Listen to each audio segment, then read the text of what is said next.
Welcome to another Soaker-sational episode of the Adult Fans of Nerf Show. I'm Mr. K. And I'm Mr. S. Today we're going to be talking about Nerf's Super Soaker lineup for 2014. Super Soaker time! Yep. We don't have any of the smallest of the Super Soaker line, but you can pretty easily find them on shelves. They're pretty much everywhere. We just got a few samplings of the larger ones, if you want to call this a larger one. But yeah. The smaller ones are basically finger pump powered squirt guns. Yeah, just your basic, lower end fair, lower price point, which is good. Makes having smaller get-togethers and stuff a little bit more cost effective, because who doesn't want to get a squirt gun at a summer picnic? Yep. So the first one we do have up for you today is the Tidal Tube. Yep. This guy is a standard draw in and push out fair. It's kind of a one shot go type thing. Pony. I mean, you could unleash half of it if you really wanted to, but I mean, in order to get your distance, you really gotta punch it out. Well, that's if you go like that, you're gonna get air in here, and then you're gonna go before you hit the water, and it's not gonna shoot consistently. It's not gonna be very good. Not very good. That's why I don't really care for this guy that much, because it is so dependent on you being right next to your ammo source. Or in it. Or in it. These guys are great for the pool. Yes. You basically have an unlimited supply of ammo, and you can easily get it. Just very simple. It's not as infinite as it's still infinite, so to say, but it's not as infinitely accessible as with the Bottle Blast from a couple of years back. But these guys and that, like if you have a pool or live by a pool, all day long. Absolutely. And other than that, unless you got buckets or something, they're really not that useful. I mean, maybe a little bit of that. You maybe make sound effects out of them.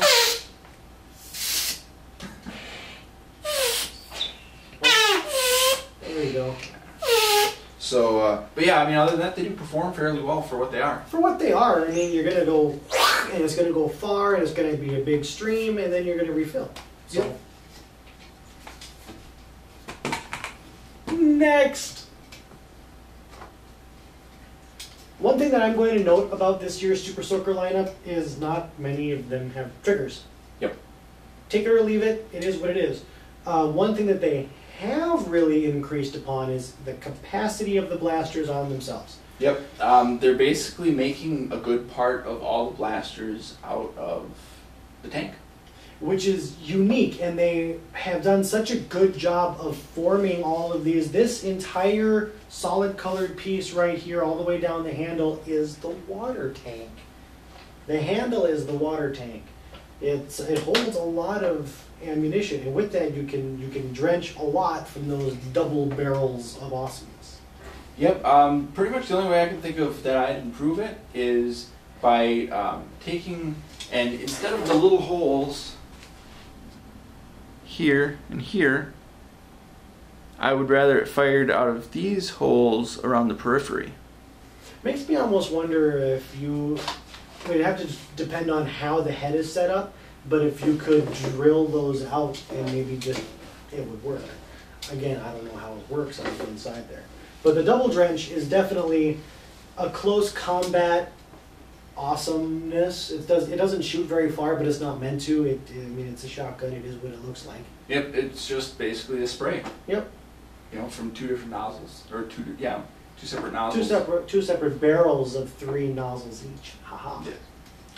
So another thing to note is that it has kind of a differently styled locking mechanism on it.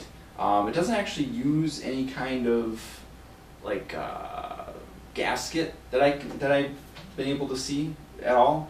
Basically just kind of relies on this plastic here and tightening down with a locking mechanism enough that it just kind of clamps down. Yeah, it doesn't use a lot of threading, as you saw. It was just a half turn basically, and it locks down tight.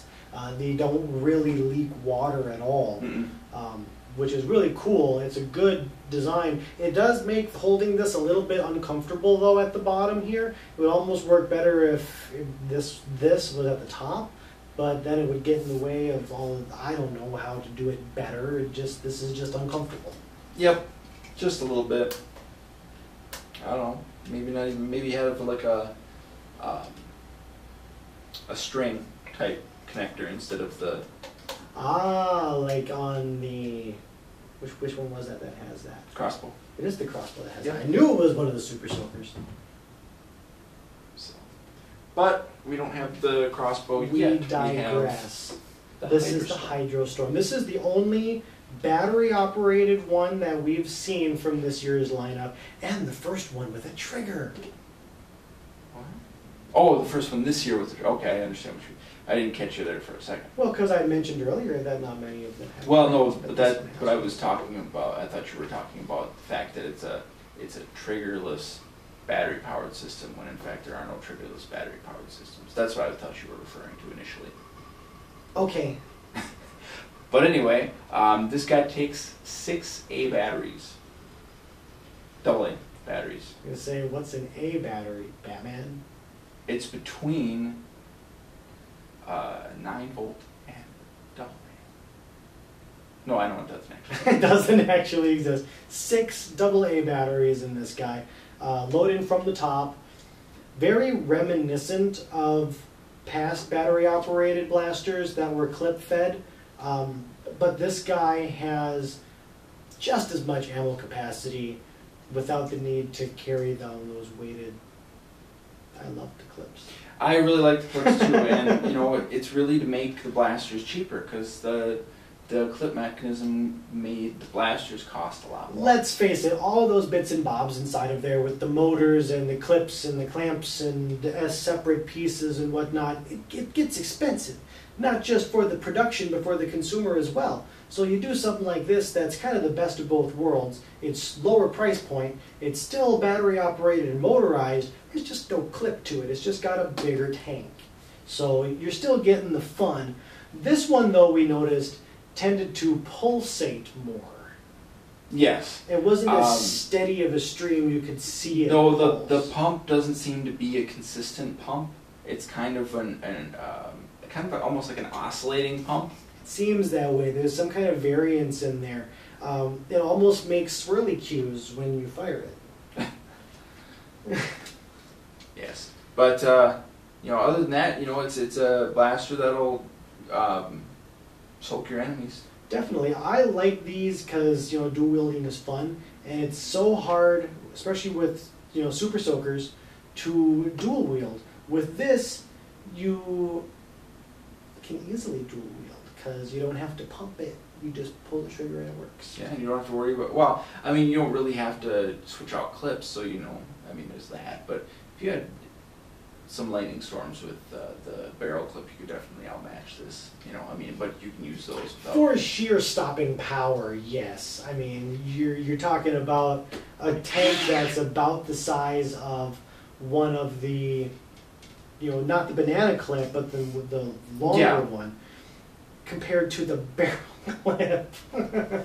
Yeah, that's definitely true. It's like saying, oh, if you have a lightning storm with a backpack on it. Those backpacks are pretty cool. I wanted a backpack so bad, I still don't have one. I think you can still find them certain places. On to the crossbow. The Tri-Strike Crossbow. Unique design, albeit little underwhelming, we'll say. So if you know, pump and fire, there is no trigger, so it's pump and fire. You can fire out of one nozzle, or all 3, or 2. It will fire just the 2 with either of them folded in. Yep, it has independent valves in here for each arm. The underwhelming part of it is you don't really gain anything other than like a little bit more close combat stuff. It kind of widens your swath marginally. Right, but it doesn't, I mean, if anything, it makes the overall range of the blaster less, because it's dividing one pressure stream into 3. So what was a more powerful, steady stream from this nozzle becomes a little weaker to make these work. Yep. So, and this guy has this big, huge tank back here. Huge from, tank. You know, here all the way back to here. It's all tank. And it's got a screw top with a nice line this, between it. in my mind, this should be on every kind of water blaster because it's really just perfect. You will never worry about your top breaking off, like some of those plastic hinges will wear out over time and break. This is probably never going to really give. I don't think it's going to get pulled out really easily, at least. Not really easily. You're going to have to really pull on that sucker. So in my mind, this cap is perfect. I like the design of it. It screws on nice and tight. Maybe if this had that half-turn lock, I would like it a little bit more, but otherwise this is perfect. Yep. It is a fun blaster to use, and you got the shoulder stock, and you can kind of target a little bit, so it's got a little bit of that tactical ishness. After seeing this blaster, this was the first one that I really saw from this year's lineup in stores.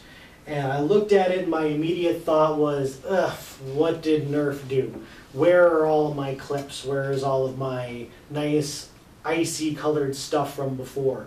But I get it now. And it's not about the cold, frigid water wars of a couple of years ago. This is about just going out and having fun. Mm-hmm. So it's all bubbly, it's all bright, and the focus on fun, really is on fun, because instead of worrying about tricking out your blasters, you notice none of these really have tactical rails on them at all. But it's not about adding bits and bobs, it's about just having a couple of cool blasters to soak your friends with. Absolutely. I think that's all we really have to say about this. So go check them out, and as always, keep nerfing.